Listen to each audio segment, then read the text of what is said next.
Good morning. Welcome to the Harvard School of Public Health Forum. This is one in a series, the Andelot Series in Current Science Controversies. The topic today is trust in vaccines, why it matters. Vaccines, of course, are one of the tools thought to be the most important in the history of medicine. We have decade by decade saved tens of millions of lives with vaccines. We have eradicated one disease, smallpox. We're about to eradicate a second, polio. But in our time, controversy has arisen around these things as well. So we will talk about the vaccines and the challenges and what we do now. I'm Philip Hilts, the director of the Night Science Journalism program at MIT. I'll be your moderator. And I'd like to introduce the panel. Dr. Barry Bloom, who is the former dean of the Harvard School of Public Health. He is a large figure in immunology and infectious disease for many years. He's a member of the National Academy of Sciences. He has advised the White House and has worked with the World Health Organization for more than 40 years. Dr. Marie McCormick, professor of maternal and child health at the Harvard School of Public Health. She is a pediatrician who has focused on the health of women and children, and in particular, the premature infants. She has served as chair of the Institute of Medicine Committee on Immunization Safety and has served on the National Vaccine Advisory Committee, co-chairing working groups on vaccine safety. And we have Dr. Richard Malley, the Division of Infectious Disease at the Children's Hospital of Boston. He studies the immune responses to the common human pathogen Streptococcus pneumoniae. He's working on understanding the way the body responds to the pathogen and builds immunity to it, and is working to develop new vaccines. And across the water, we have Dr. Heidi Larson, London School of Hygiene and Tropical Medicine, where she is an anthropologist who works on the project to support the public confidence in immunization. Her research specializes in the social and political factors that affect policies and programs, and in particular on risk and rumor management in health. So let's start with Dr. Barry Bloom, if you can give us a little background in the topic. Well, I would say that if prevention of disease is the major focus of public health, then our best tool to make that case is vaccines, which are the most effective in both human and monetary terms of any intervention to prevent disease. Vaccines are given. We give 14 vaccines to children in the United States. WHO in various countries gives different numbers. They're wonderful at preventing disease and exposure to infectious diseases in children, where children are immunized, but they're not 100% effective in any case. So it is remarkable that they have been so overwhelmingly effective at a population level for two reasons. One is they protect children who are exposed to disease. Even if they get sick, they most often don't die.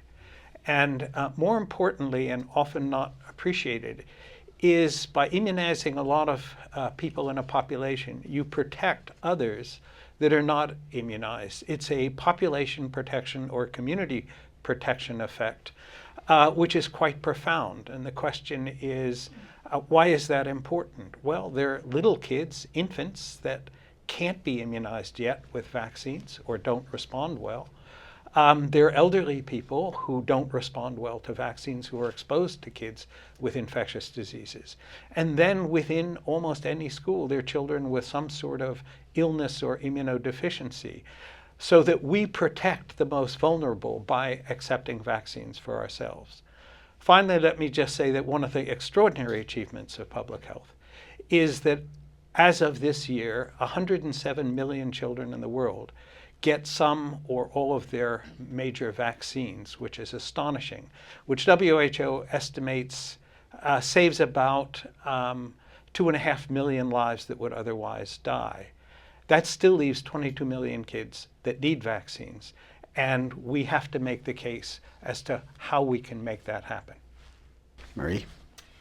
I think from the work on the National Vaccine Advisory Committee and others, that one of the contributions to why people are uncertain about vaccines is that they really don't perceive the vaccine safety system, which is a major, substantial effort to both assuring the safety and efficacy of vaccines, but also characterizing those adverse events that occur. So it starts with the clinical work done by the pharmacy companies, goes through the use of the vaccine.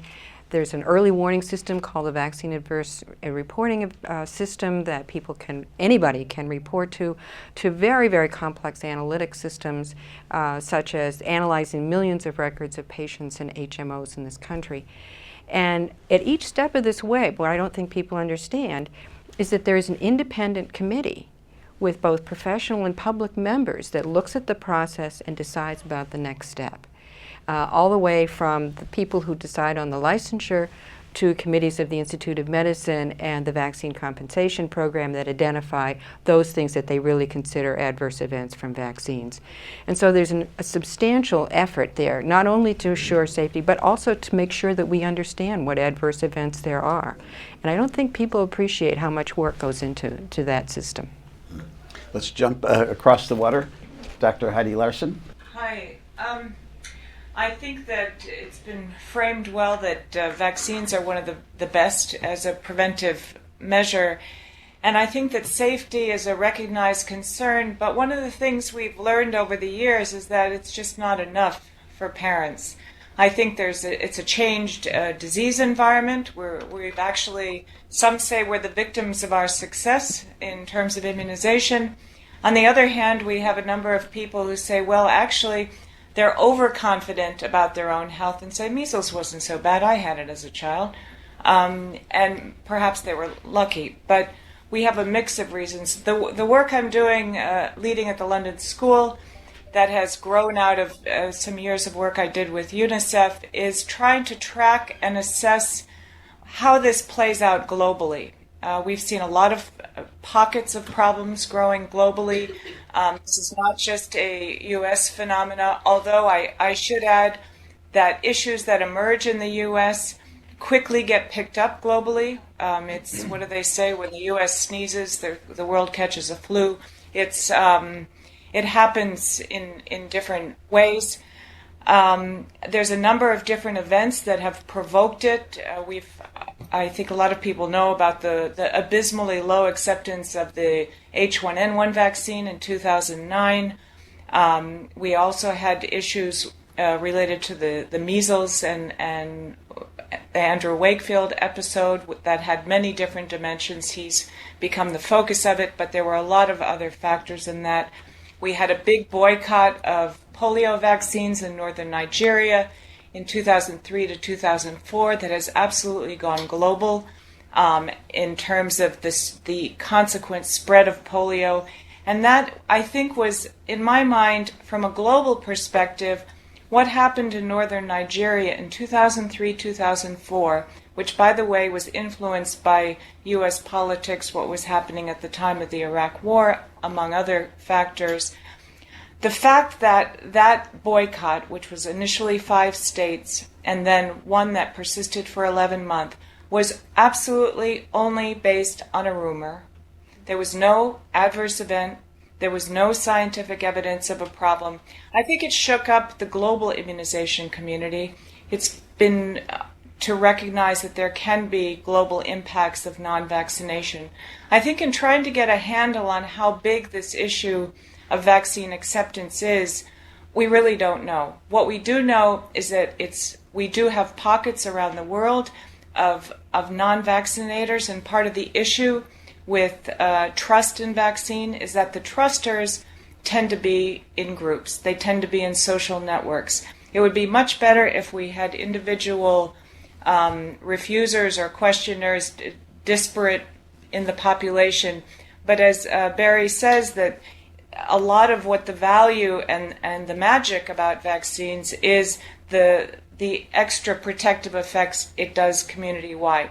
But that has the inverse issue that we're facing in trust with vaccines, that unfortunately the questioners and distrusters tend to be in social networks, whether it's religious, political, kind of immune, healthy, the alternative medicine groups, whatever. So, and this is happening globally. I won't carry on. We want to keep for questions. But I guess my main point is that this is a global phenomena. Unfortunately, the rest of the world doesn't have as good of a system that the U.S. does in terms of vigilance on safety, although there is quite a big effort with WHO and countries to constantly improve it. But one of the things we're saying is safety is crucial, fundamental, but not enough. Richard? Well, I have just two thoughts. One of them is I want to get back to something that Marie just said, which is there was a very interesting example of the rotavirus, the first rotavirus vaccine that was licensed in the United States. It was, in a way, a beautiful example of how the safety net works, but it was interpreted, I think, by the general population as a sign of vaccine failure and sort of fueled a lot of these discussions. This was a vaccine that had some very, very slight signals of intussusception, the telescoping of the intestines in very young kids, that was noticed but was not of statistical significance in the very early trials of the vaccine. And once the vaccine got licensed and the rate seemed to be higher than expected in children who had received the vaccine, particularly in very young, the vaccine was pulled. And it was taken off the market, and now new vaccines against rotavirus that do not have this problem are widespread. So to many of us, this was a beautiful example of how, first of all, the safety of vaccines can never be guaranteed. We do studies to try to make sure that they are effective and primarily also safe. And then you continue those studies once the vaccine is licensed in case you have a very rare frequency of events that is increased when people get the vaccine. So to many of us in the vaccine community, this was, and to pediatricians, this was actually a success story, even though the vaccine was a failure. But of course, the way the patients and parents viewed it was, and one can understand this, as an example of how vaccines do harm. And I think that disconnect, in a way, exemplifies why this whole topic is so difficult. We believe there are safety systems that enable you to determine whether a vaccine is safe early or not, and pull it if there are these very rare instances that are serious and deserve attention. But to the general population, it was a sign that the whole vaccine industry and the vaccine researchers were either incompetent or worse, dishonest.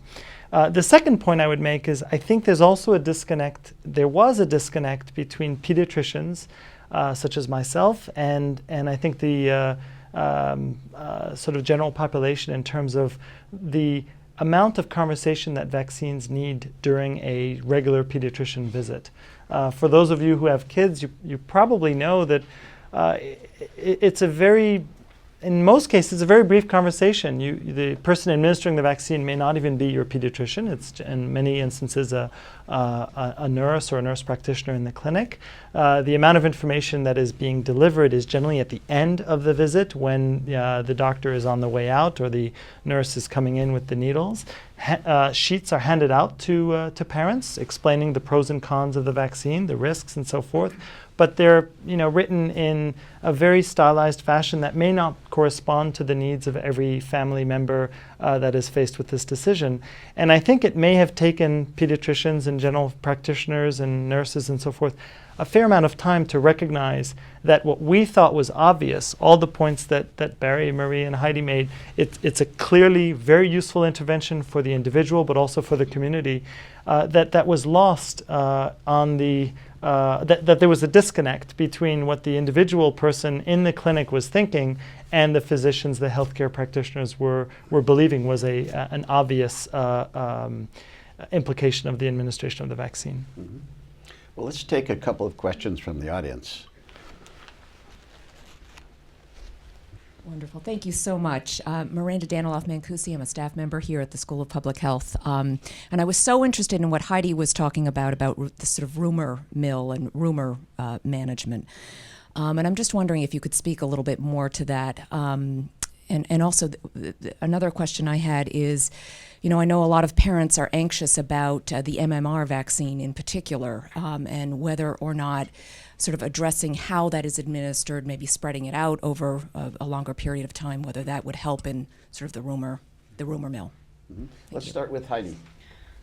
Oh, I love the topic of rumors, actually.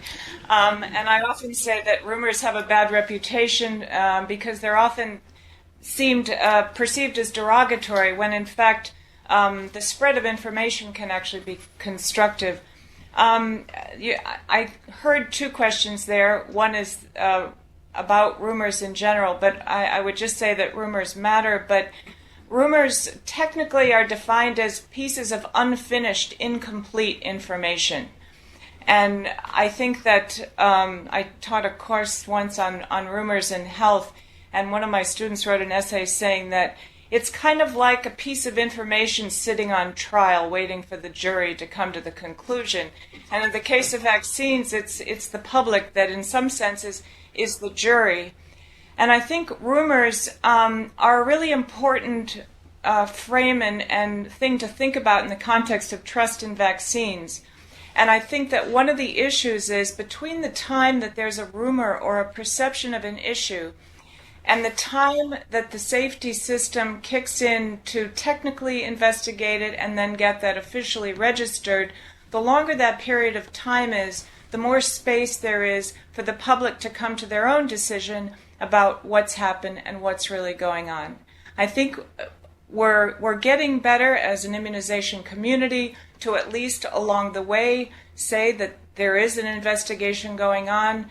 I think the Wakefield and the MMR example is a perfect example of what was going on with the system. I'm sitting in the UK right now, but there's been a recent series, well, not so recent now, but last year in the BMJ, the British Medical Journal, which was also a journey, looking at the whole Wakefield saga and unpacking it, and basically, on the one hand, criticizing Wakefield, but really what the series was much more about was the system. What was going on with the system to take nearly a decade or more to investigate this case, to kind of deal with take the qualification or credentials away, to retract the article, what was happening. And in the meanwhile, the actual impact in terms of decline in vaccination coverage didn't happen in 1999 after the 1998 article was published. It was almost 8 years later. That was the nadir of vaccine confidence or vaccine acceptance. And I think one of the challenges here is that we think that because a rumor might have gone quiet, that we fixed the problem. This is a really slow burn issue. This is something that takes months, years sometimes to unravel and have an impact, both in terms of vaccine coverage and in terms of the system response. And I think one thing that is clear is that we really need to shorten the time between when a rumor or an incomplete piece of information emerges and when it gets addressed. The MMR issue has an abundance of safety information that has repeatedly confirmed that there's no causal effect between MMR and autism, for in that case, and there's lots of research, as we know, on thimerosal, and it still has not stopped what the perception is. And one of the things that we look at, as I mentioned here at the Vaccine Confidence Project, is the global spread. I did an article a couple months ago on the emergence of an anti-vaccination groups in South Africa. We get reports of issues in Indonesia, in countries around the world. I don't mean to single out Indonesia, but this is now. Next year will be, next year's 2013. I'm just thinking back of when 1998. It's 15 years after this, and now we're just starting to see the refusals pop up in a lot of countries around the world. So, no, I don't think separating the vaccines into individual ones is going to help. I do think that on the issue of autism, the issue is getting an answer about what's causing autism. I think, frankly, it's one of the main things that's going to divert the attention. And I think communication, I agree communication is part of the issue, but I also think that communication is, I have a slide I often use communication will not fix a problem you don't understand. And I think one of the things we need to do in this area of trust in vaccines is to understand what really is driving this problem, because we've been very quick, if we're doing a systematic review now of all the literature on public trust in vaccines, and there's really a lot of suggestions of what we need to do, but there's no real evaluation of interventions, and we really need to shift our rigor in understanding the issues behind this and the interventions to be the same rigor that we have in the epidemiology of it. Want to add anything? Barry?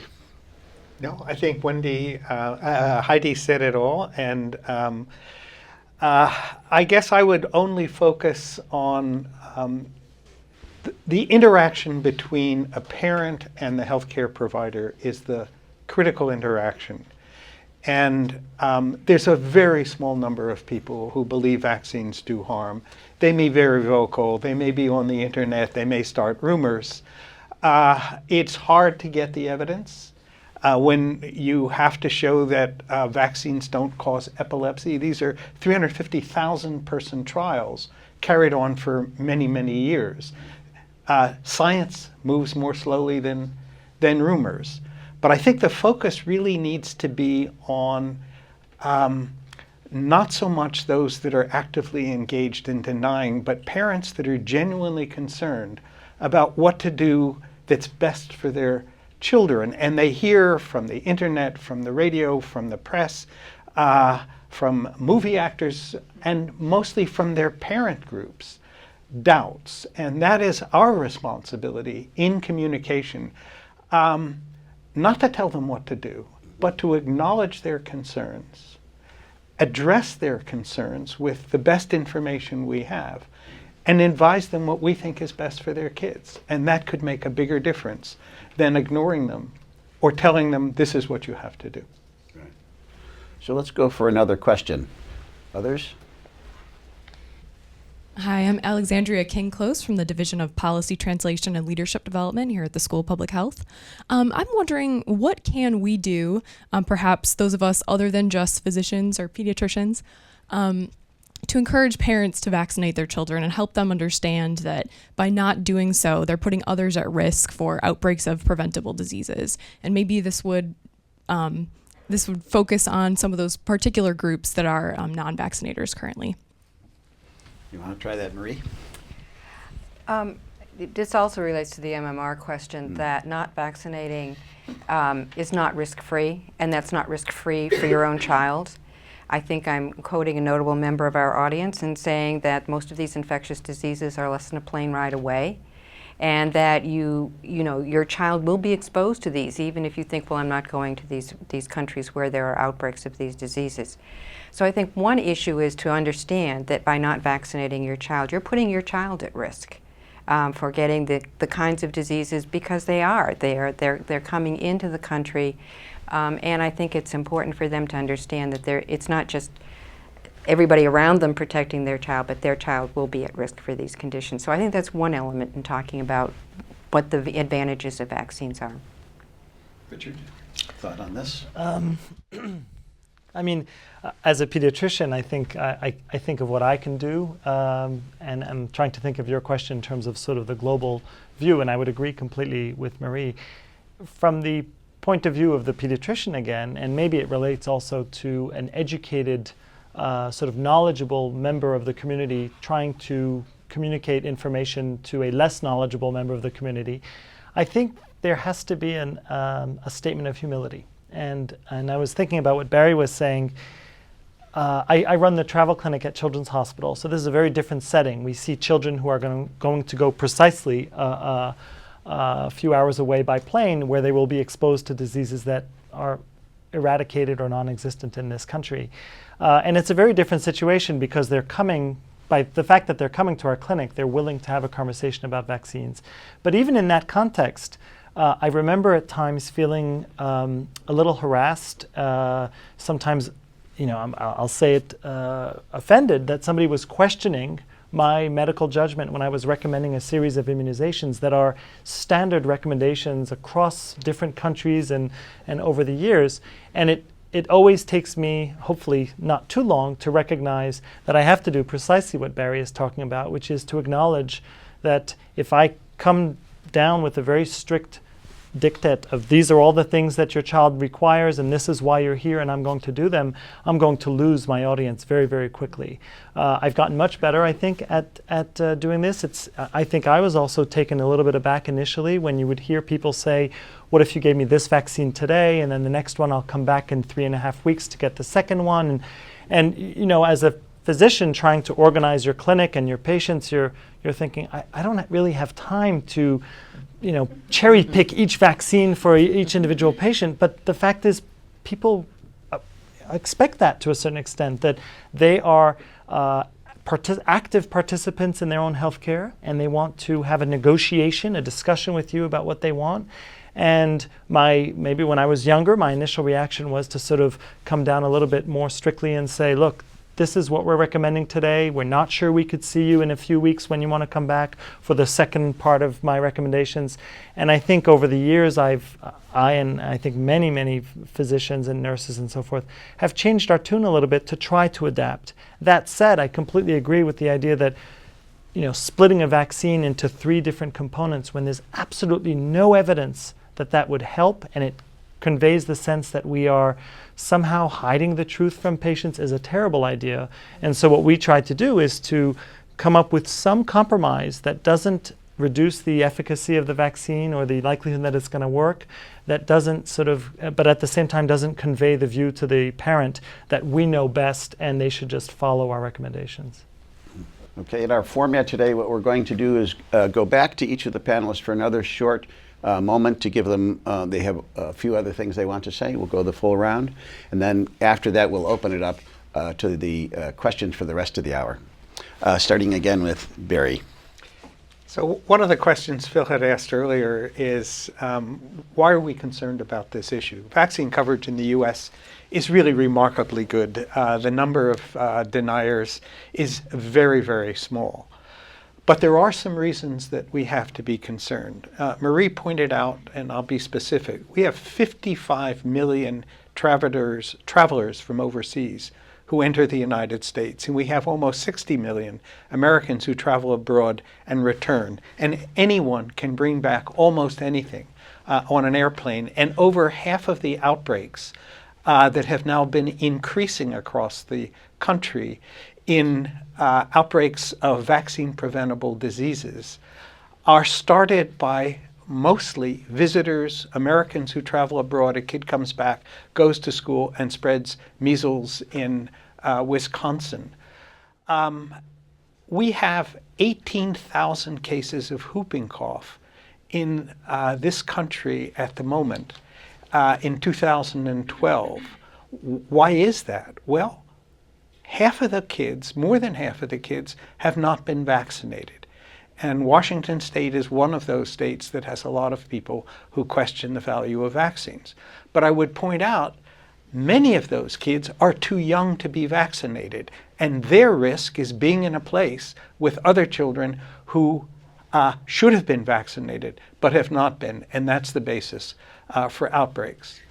A more general reason that the American Academy of Arts and Sciences has been concerned about and asked me to help with is there is a declining trust in science.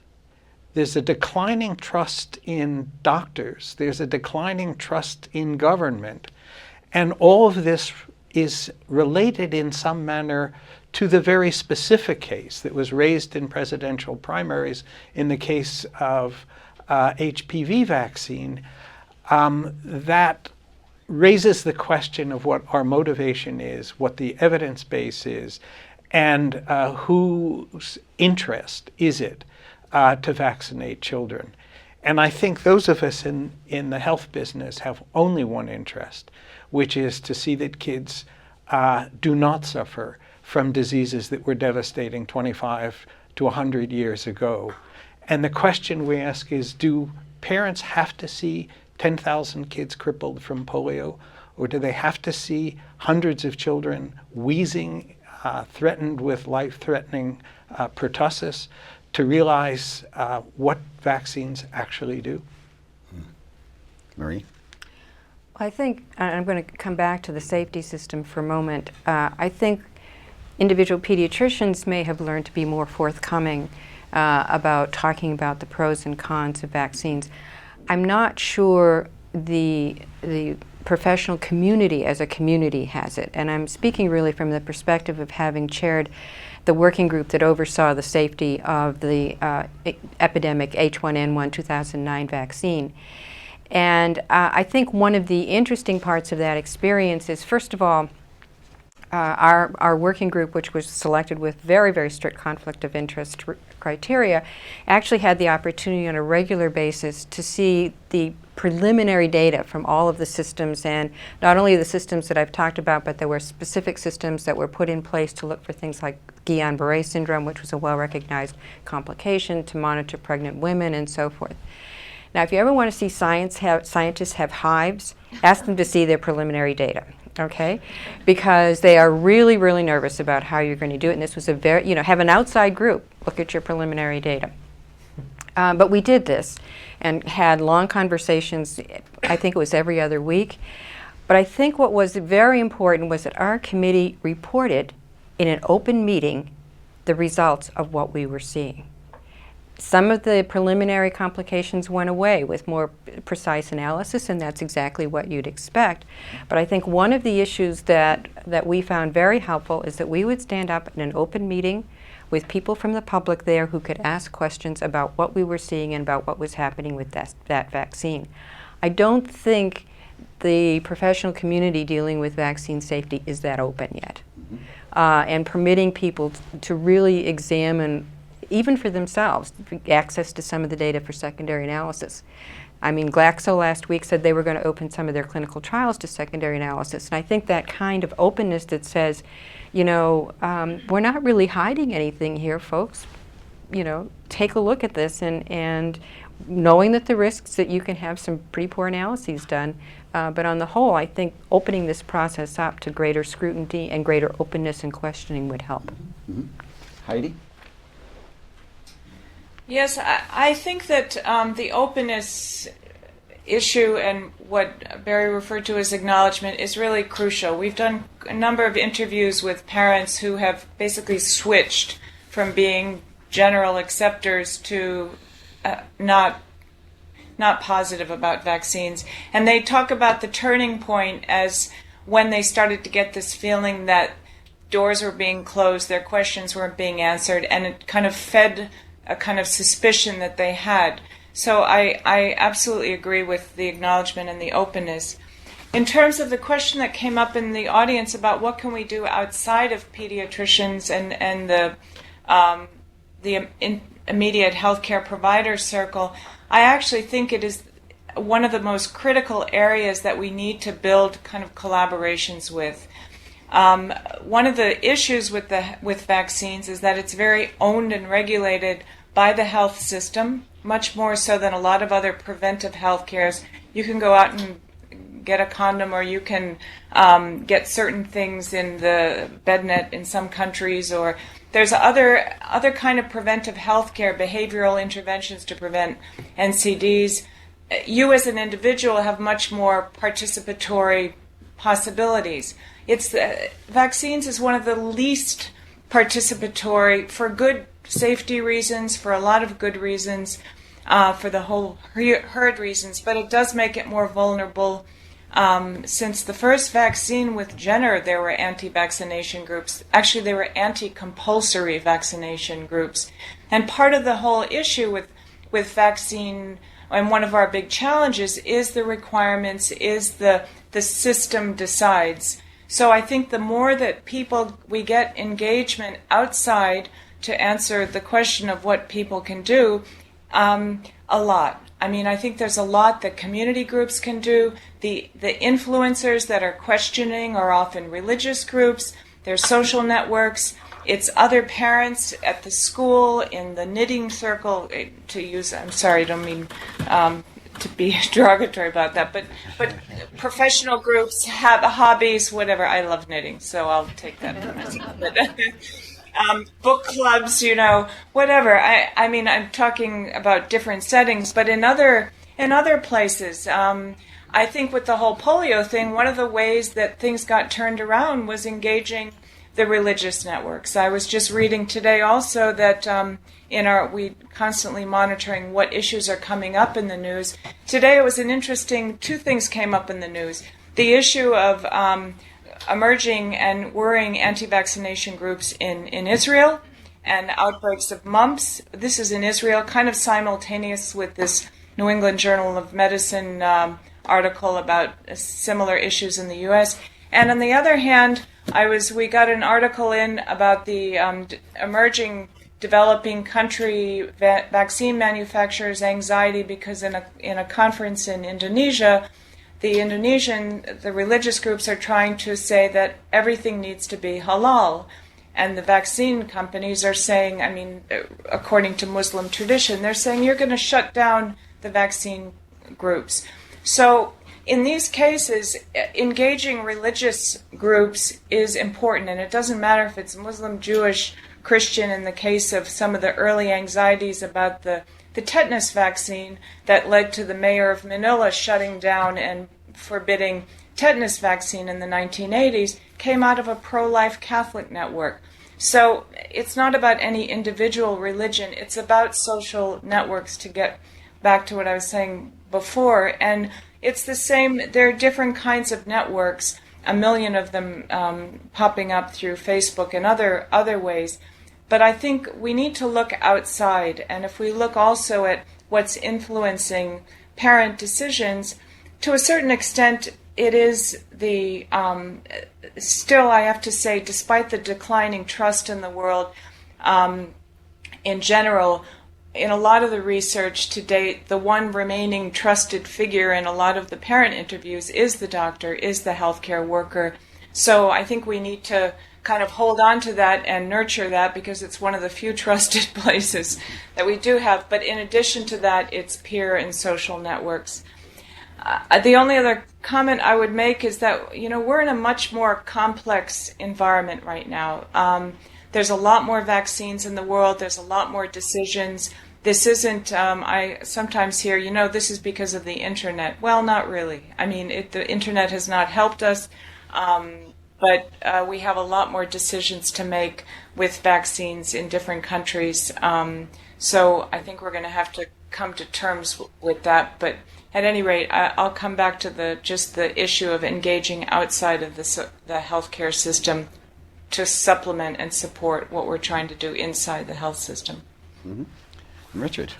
Well, I guess in any conflictual situation there might be a silver lining, and I'll give you one example of where this whole debate about trust in vaccines and how there is this tension that exists between the healthcare establishment and patients may in some rare situations might actually help. So one of the projects that I work on is the development of a vaccine for the developing world against pneumococcus. So this is a pathogen for which we have a vaccine that is instituted in the US, also in Western Europe.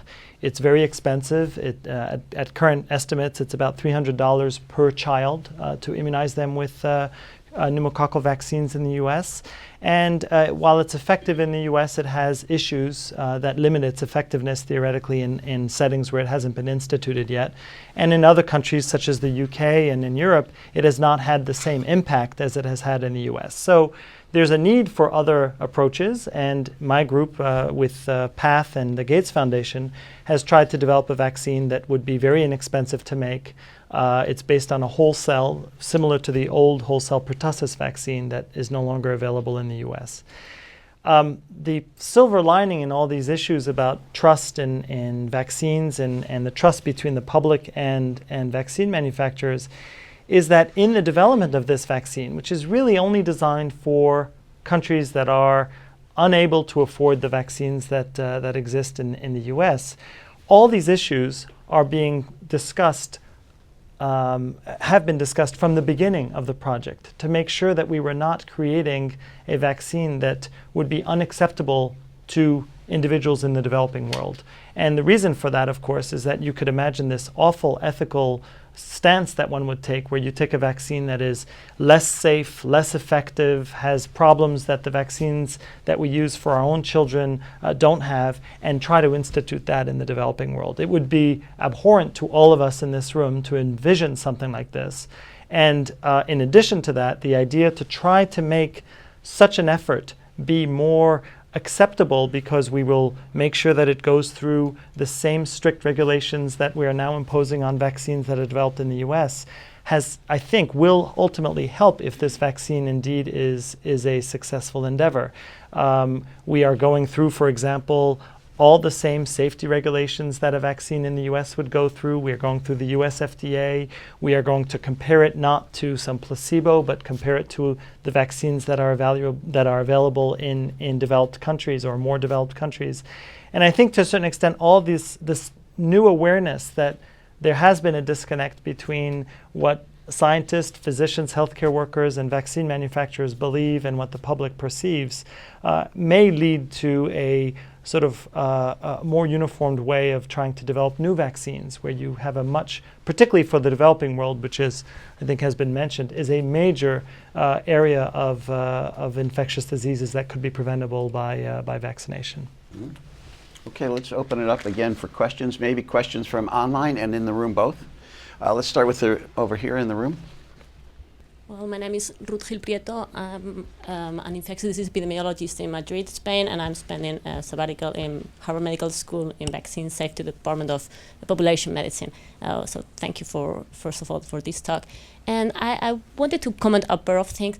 One is maybe one of the most important things, now talking about the pneumococcal vaccines for the developing world, is the example that we have with the MenAfriVac, the meningococcal A vaccination that is going in Africa. And maybe the great success that we all expect and that apparently we are seeing is because it came from the real need of the countries and they asked for it.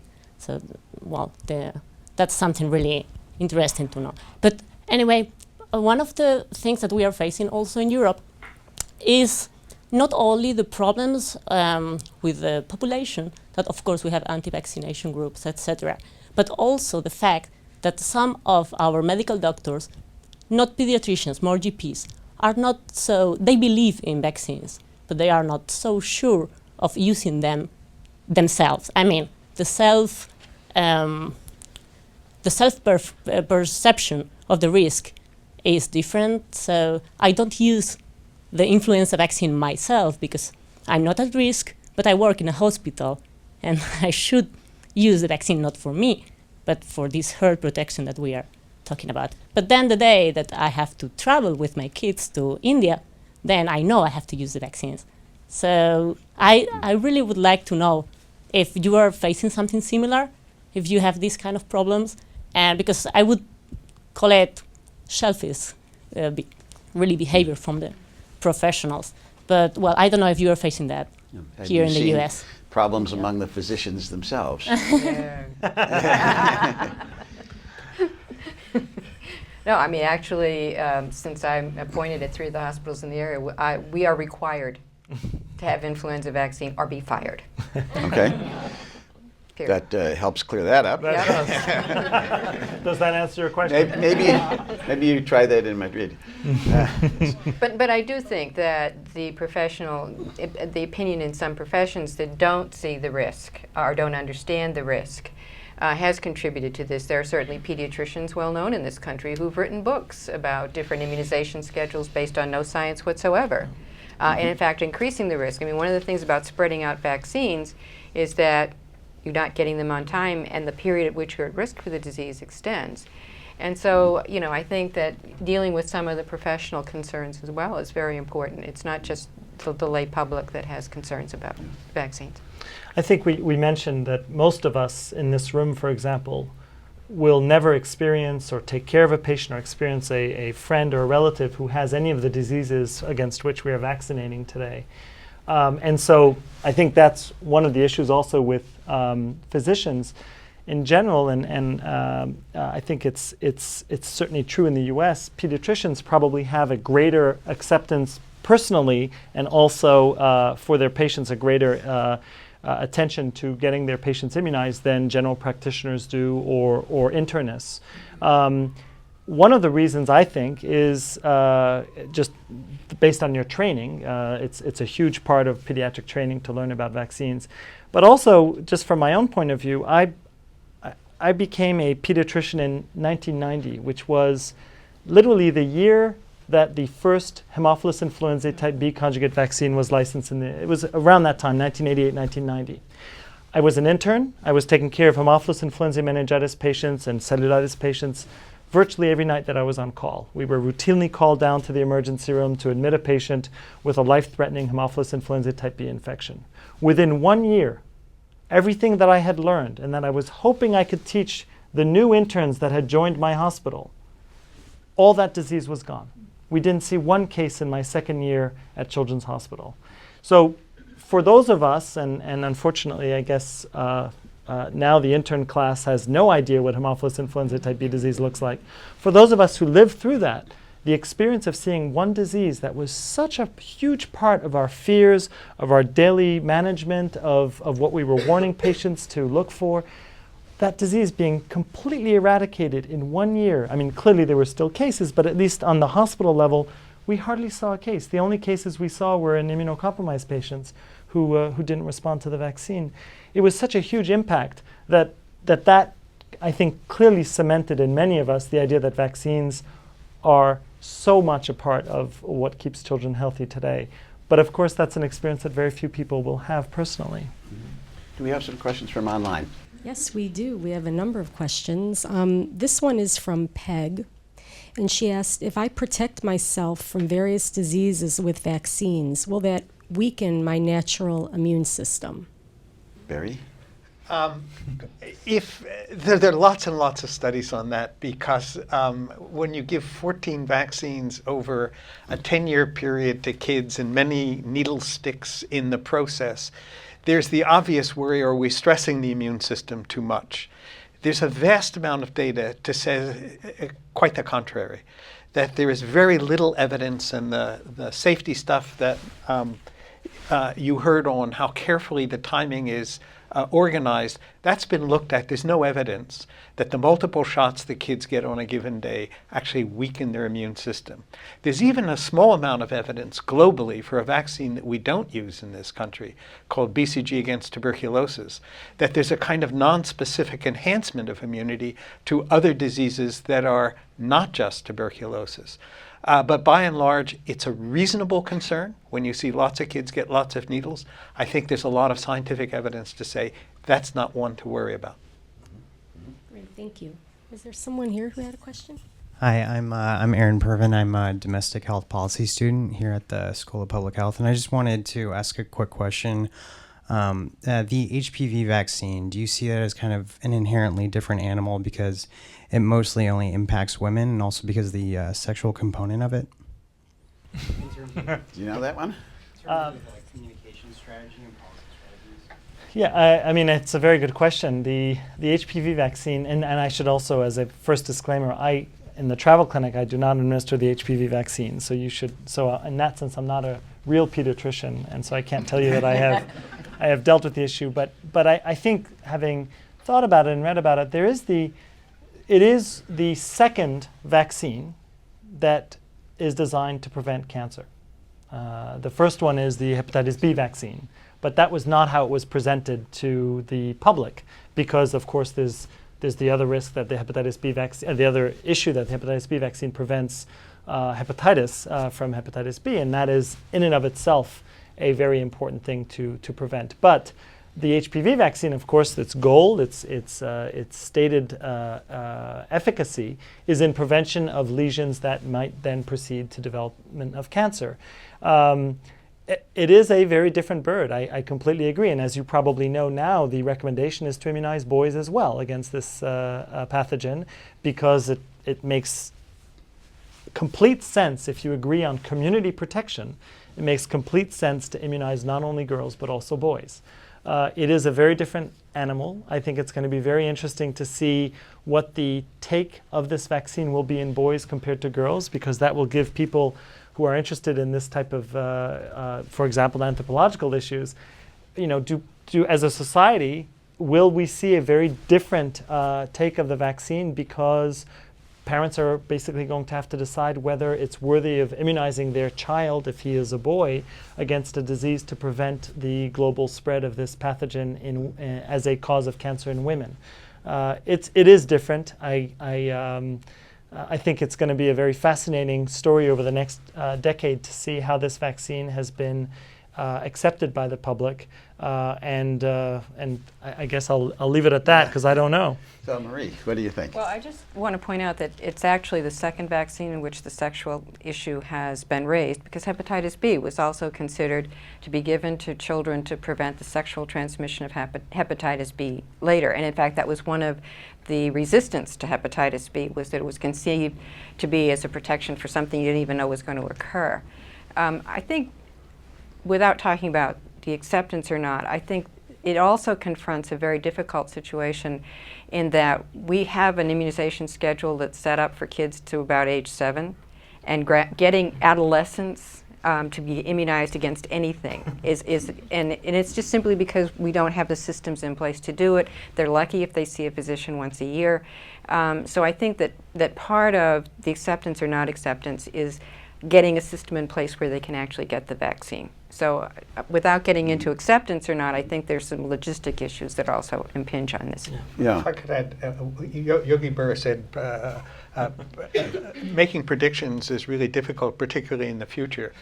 My friends in cancer epidemiology tell me that what they're seeing, this is anecdotal, but the most rapidly increasing form of cancer is head and neck cancers in men over the age of 50, between 50 and 60, that have in them HPV 16 and 18, the same strains that cause cervical cancer in women. So scientific evidence may be more compelling for men as the future develops. Yeah, it'll be interesting to Heidi, see. what is this one like in the UK? Has this issue raised in the same way it raises here? Well, it was an issue in the beginning. The government actually, in the case of HPV, did do an interesting exercise, which I think is a shift, and I think it was partly reeling after the impacts of the MMR. But the efficacy for HPV with girls, and this was just about girls, is younger than was the acceptability to parents to give to their daughter. So they were negotiating when the age was right. I think the efficacy was more 8, 9 years old, and the acceptability for parents was more 12, 13, and they came to about, I think it was 11 years old. But it was an example of a negotiation. I think we haven't had the same issues. Europe in general doesn't have the same levels of, I don't know what the word is, but around sexuality. I'll reserve what I could say, but it's a little more open-minded about everything from this HPV and sexuality issues, as well as abortion and a lot of other reproductive health issues. But one of the other examples of HPV, which we've looked at, and was the shutdown of the HPV vaccine demonstration project in India last year, or 2 years ago. It was April of 2010. And this was, the HPV vaccine had been regulated and is available on the private sector in India, but there was with PATH and the local in 2 states, one using the Cervarix, one with Gardasil, looking at different ways of administering the vaccine, either through a kind of campaign, you come 2 times a year to get it, or through routine systems. It was really to look into what was the best delivery modes. At any rate, the work that was done in terms of community engagement was really, I thought, excellent. There was a lot of attention to getting the community engaged. There was pretty high levels of acceptance, 70 to 80%, a little bit different in the 2 states, but that was about delivery mode. the resistance to this vaccine and the whole issue came from a women's group in Delhi, in a totally different state on the other side of the country, that started to pick up on the fact that there were some tribal girls involved in the study and some of the ethics and some of the safety. They teamed up with an anti-HPV vaccination group in the U.S., and it got together with a communist member of parliament in the other side of the country. So it's a slightly different issue, but actual sexuality was not at all part of the issue. It was a whole mix of different things: the ethics of administering it, the ethics of the demonstration trial, who they were focusing on. But aside from the actual issues of why they were resisting, the fact that the local community engagement was excellent, and that's not what shut it down. And it wasn't about sexuality. It was really a mix of some factors that were genuine, and some of them were, I mean, they did at the end, after not being listened to their initial concerns, that there were eventually some adverse events, suspected adverse events, but it was basically one girl died of a snake bite, one jumped into a well. I mean, they were really totally remote from the HPV vaccine. Mm-hmm. But I think in a lot of countries around the world now, the HPV vaccine is being introduced more as a cancer vaccine, partly to avoid this tension. The issue of using it with boys is frankly, it's more of a resource issue in the other parts of the world, and it hasn't come up as a big issue in the UK yet. Let's see if we have one more question from online. We are getting a lot of online questions, so I'll just share this one. I know our time is getting short. With the surprising volume of science and medical evidence that shows a large percentage of children with autism spectrum disease have a range of immune system dysfunction indicators, i.e. physiology, neurology, and genetics, can the panel comment on whether continuing investigation should look at how vaccines may intersect to change the trajectory of ASD development rather than the cause? Thank you. Thank you. Yeah. I actually think that's asking the question the wrong way. First of all, there is no evidence that I know of that says immunization alters anything in the expression of autism. I don't. But I think the point that the question makes, that there are a broad range of children with neurodevelopmental disabilities, and if you think that the nervous system also regulates your immune system, then it's not surprising that if you have something wrong in one area that you may have some immune dysfunction. What I think is important is that the evidence clearly suggests that these children are far more vulnerable to infectious diseases than children who do not have neurodevelopmental disabilities. There was a paper published last year about the mortality and morbidity rates among children with neurodevelopmental disabilities due to influenza. And so the fact is that the risk of not immunizing in the context of neurodevelopmental disability is really quite severe, that these kids are more vulnerable to these conditions and really should be immunized in order to protect them. Okay, I think we are out of time, and I want to thank the panel, thank the audience. I think we've covered a bunch of the issues. This will be broadcast. It's being broadcast live, and then will be broadcast further as we go on, and questions should continue. Thank you very much.